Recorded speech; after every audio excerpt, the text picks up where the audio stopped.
Welcome back. We're going to have a look at question number 4 here. Again, it's that, so it's a continuation of the last video. So we're going to look at a moments question. So we'll do a quick mind map on a moment. So a moment is equal to the force by the perpendicular distance. There's an upmarked way for doing perpendicular distance. So if you're asked for a definition of a moment, there is your definition of a moment. And a moment can be measured in Newton meters, or in some of these questions it can be Newton centimeters. The force again is in newtons, and the distance can either be in meters or centimeters, whichever one suits you or suits the question. Now the other thing is that if we look at a seesaw, there's your pivot or fulcrum. There's a force, we'll call that W. We'll call that F, and we'll call that X, the distance. Now, warning, the distances. This is where the examiner will catch you out. So you be very wary of the distances. And also the distances that they ask for an answer. So let's have a look at this. There's that system. My finger's the pivot or fulcrum.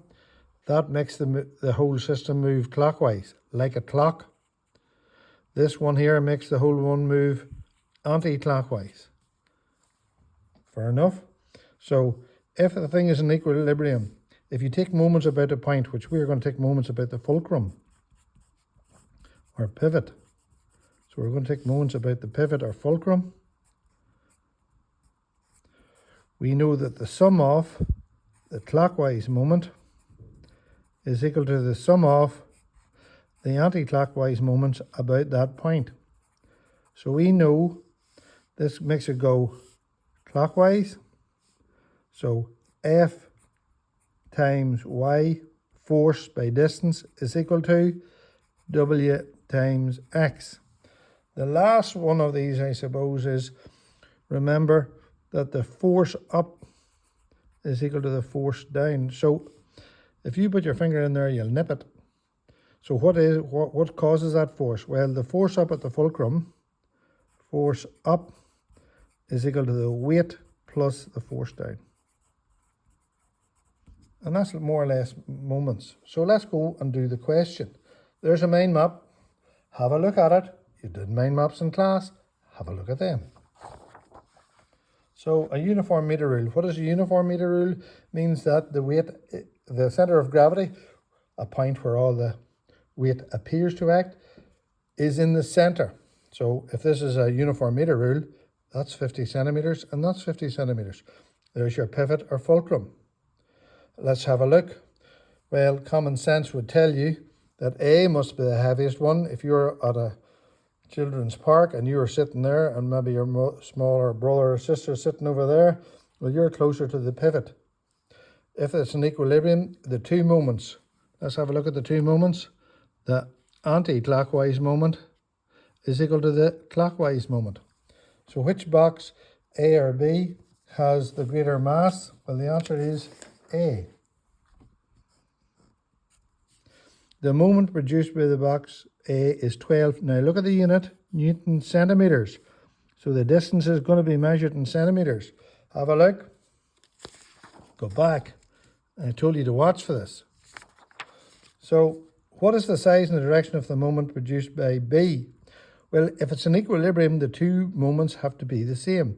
So it must be 12. Now this direction usually poses problems. In moments, there are only two directions, clockwise and anti-clockwise. Let's have a look. That one's going anti-clockwise. So this one must be going clockwise. That's a good trick. Box A is moved closer to the pivot. In which direction should box B be moved? Also closer to the pivot. Use the language that the examiner is asking. Now here we'll have slightly different. Another uniform meter rule is balanced at its midpoint. So this is 50. That's 45. And then that distance there would be 5. Be aware of the distances. Use the principle of moments. I'm looking 4 marks for this. To calculate the distance d between the 3 Newton force and the pivot. So let's have a look at this. First one, sum of the clockwise moment is equal to the sum of the anti-clockwise moment. Mark for that. Now let's have a look. Anti-clockwise. Clockwise.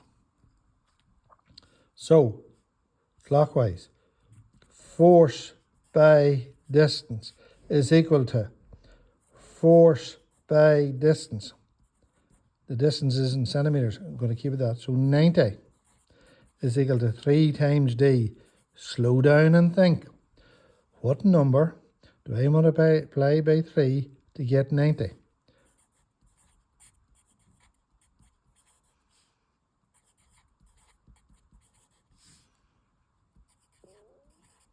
Let's look at the mark scheme. See, did we get all 4 marks? Have a look at the mark scheme. Clockwise moment is equal to anti-clockwise moment. Mark for that. Yes. Have a look at that.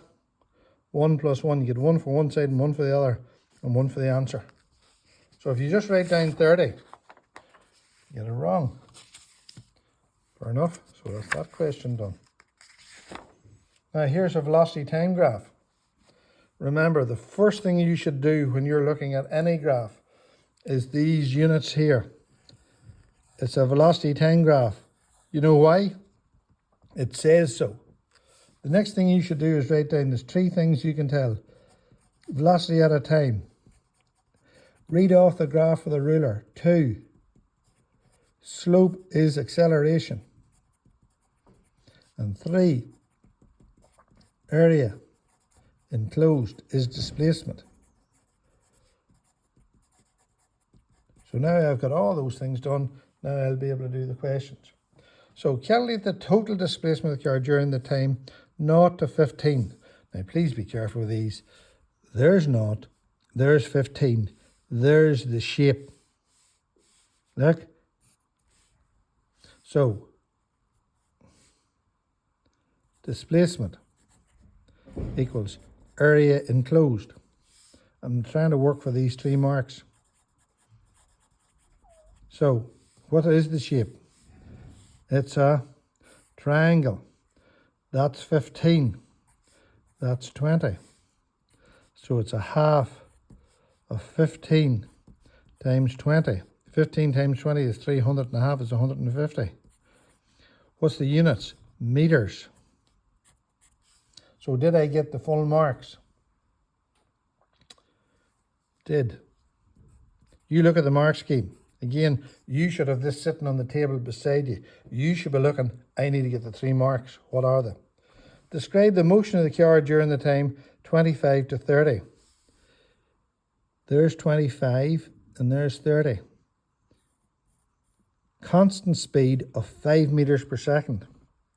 Moves with a constant speed of 5 meters per second, or velocity of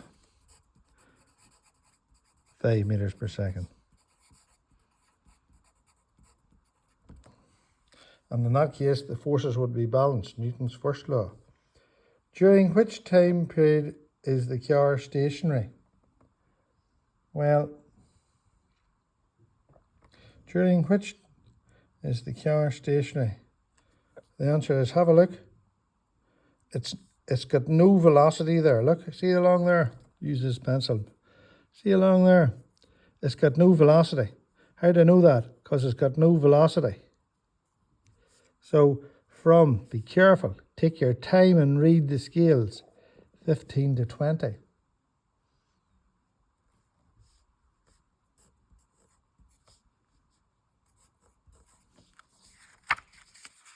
The next bit. The acceleration of the car between 30 to 40. 30. Now have a look. That's 5. And that's 20. and that time is 10. I am taking my time to look at this. So we want the acceleration. 4 marks for this.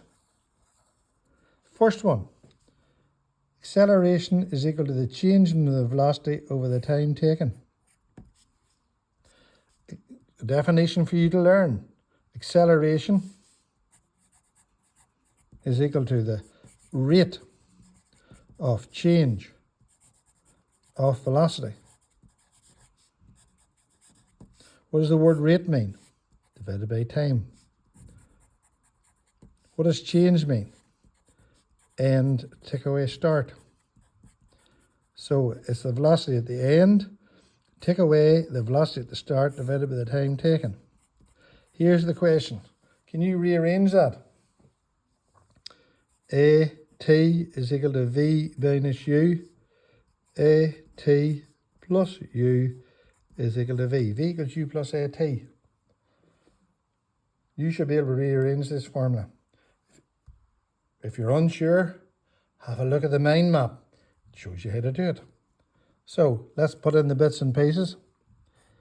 U, 5 meters per second.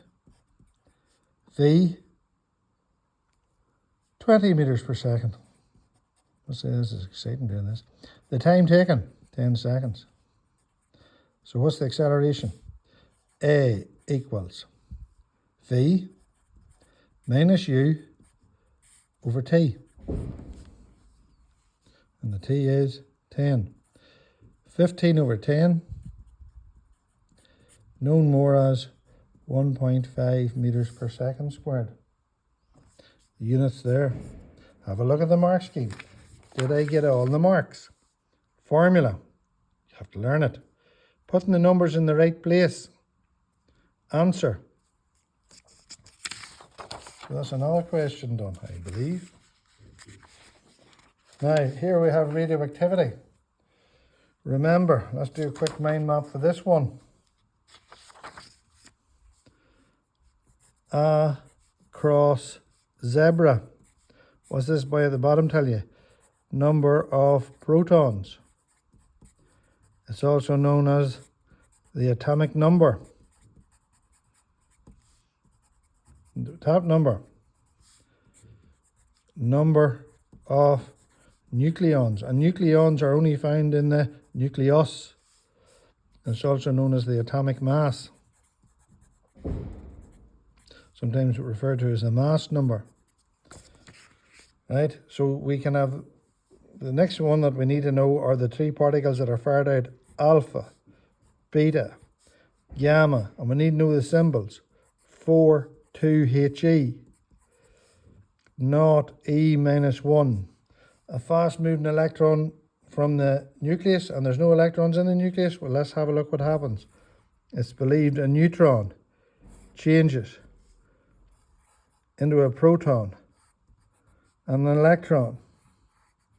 There's the electron flying out. Got the Superman suit on. Right? That's how they think it happens. And then gamma, 0, 0. Now also I've done a table of all these properties. You learn it, I can't learn it. Let's do the question. Radioactive nuclei decay to become more stable. So these numbers along the top all add up. These numbers along the bottom all add up. Now they're looking here, 6 marks for this. Sometimes you just wonder, like. Right, so the 6 marks, well, that's 4, 2, He. Could also be a gamma, an alpha, right? These numbers along the bottom add up. 88 and 2 is 90. The numbers along the top add up. 2, 2, 8 and 4 gives me 2, 3, 2. Fair enough.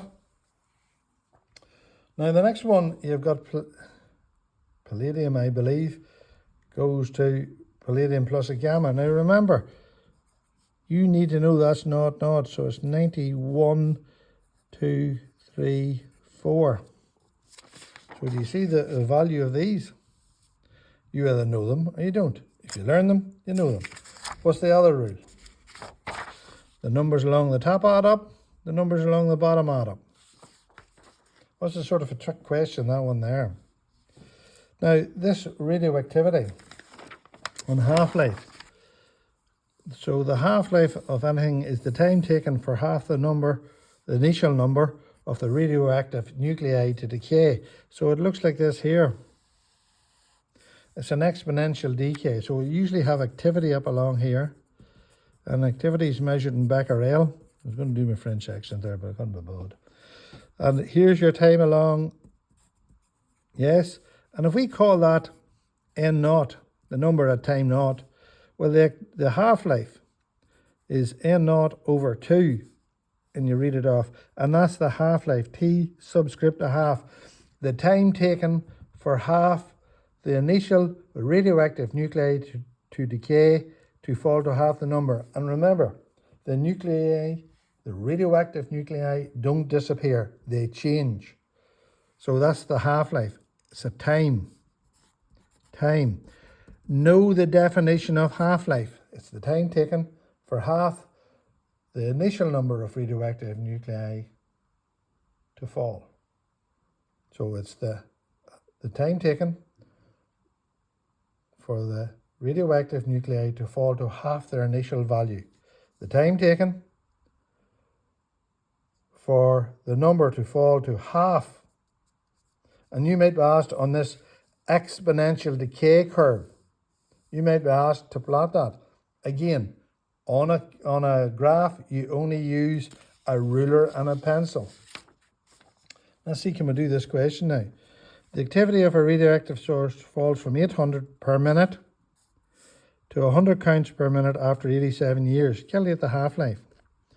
Well, let's put table, count per minute. So we'll start off at 800, 400, 200, 100, 50. Now, let's be careful about the half-lives. No half-life, 1 half-life, 2 half-life, 3 half-lives. So after 4 half-lives, we're down to 50. So 800 counts per minute. After 87 years, 800 to 100. Look, 800 to 100 is 3 half-lives. Count them. 800 to 400 is 1 half-life. 400 to 200 is 2 half-lives. So 3 half-lives. So 3 half-lives is 87 years. So 1 half-life is 87 divided by 3. What's 87 divided by 3? 29. 29 years. Fair enough. Now the next one's about fusion. Well, look at this fusion. F-U-S-I-O-N. And we'll do this wee mnemonic, look.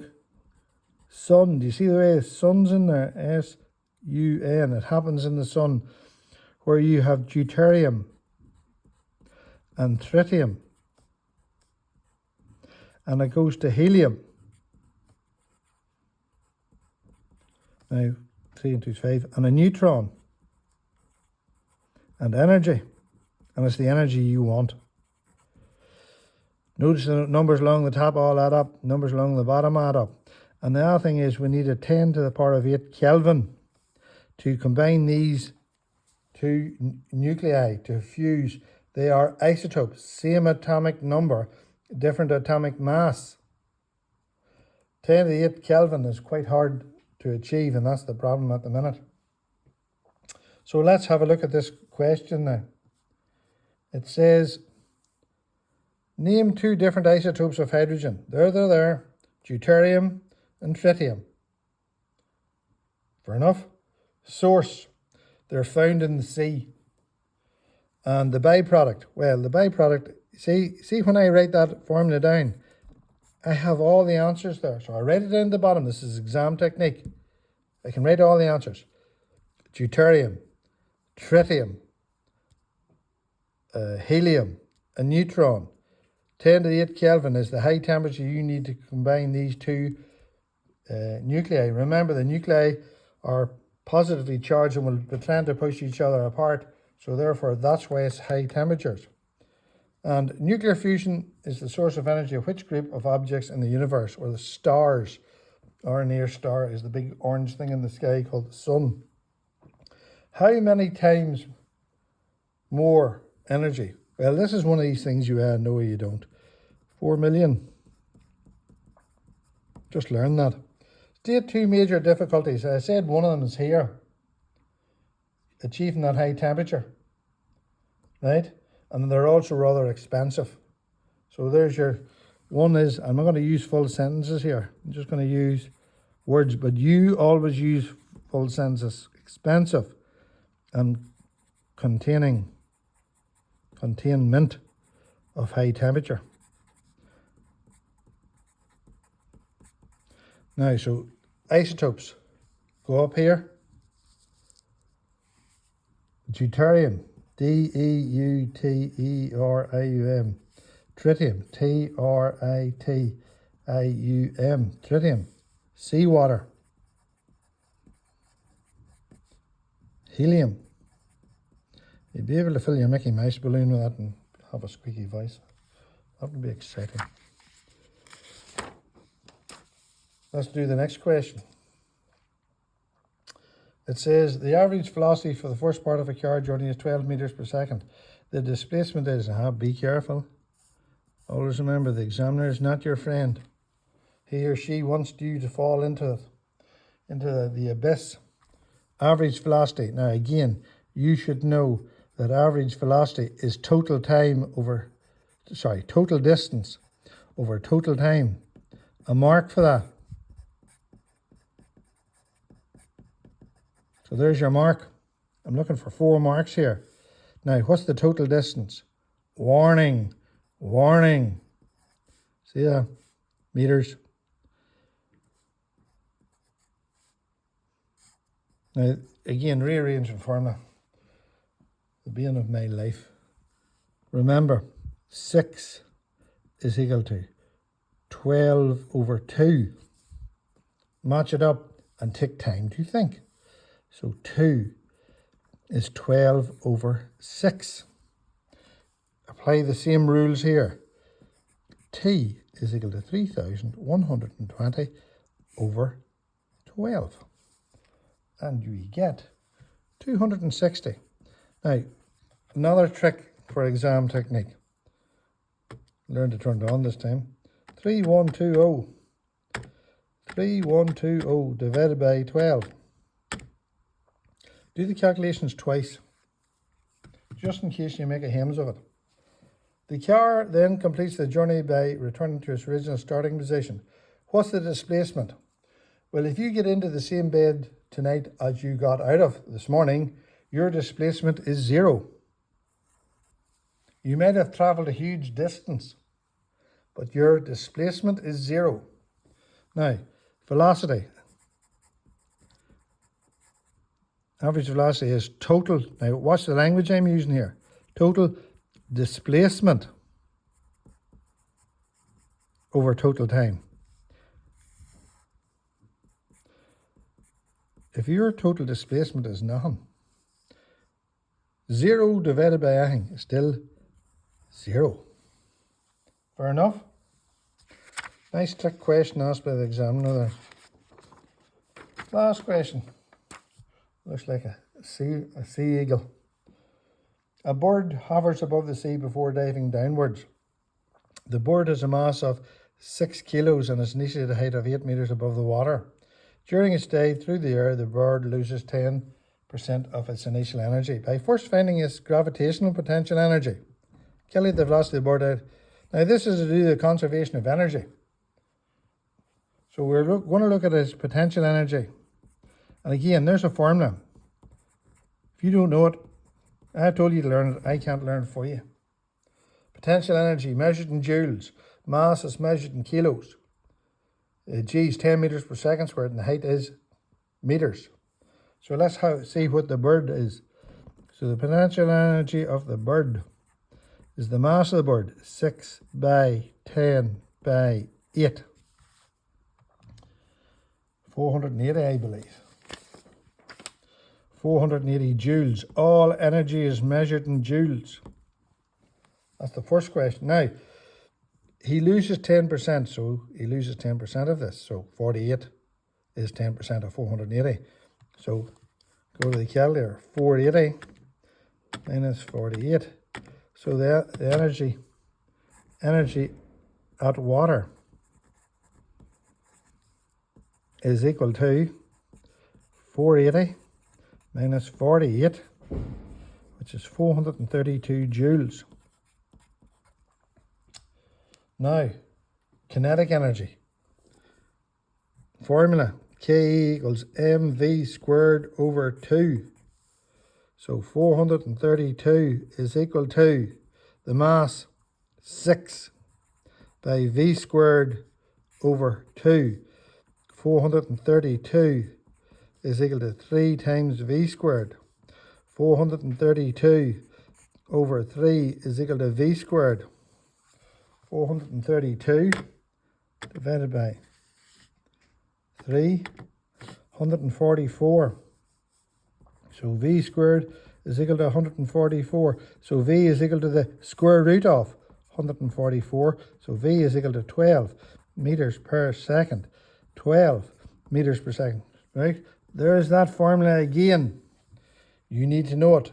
Energy measured in joules, mass measured in kilos, velocity measured in meters per second, and 2 is just a number. So there's that paper done. The important thing is that you print the paper off, you print the mark scheme off, you use this video, and you do the question and you look for the tricks. You write down what you don't know, and then you take time to study it and to learn it. Shortly we'll see you again. Bye.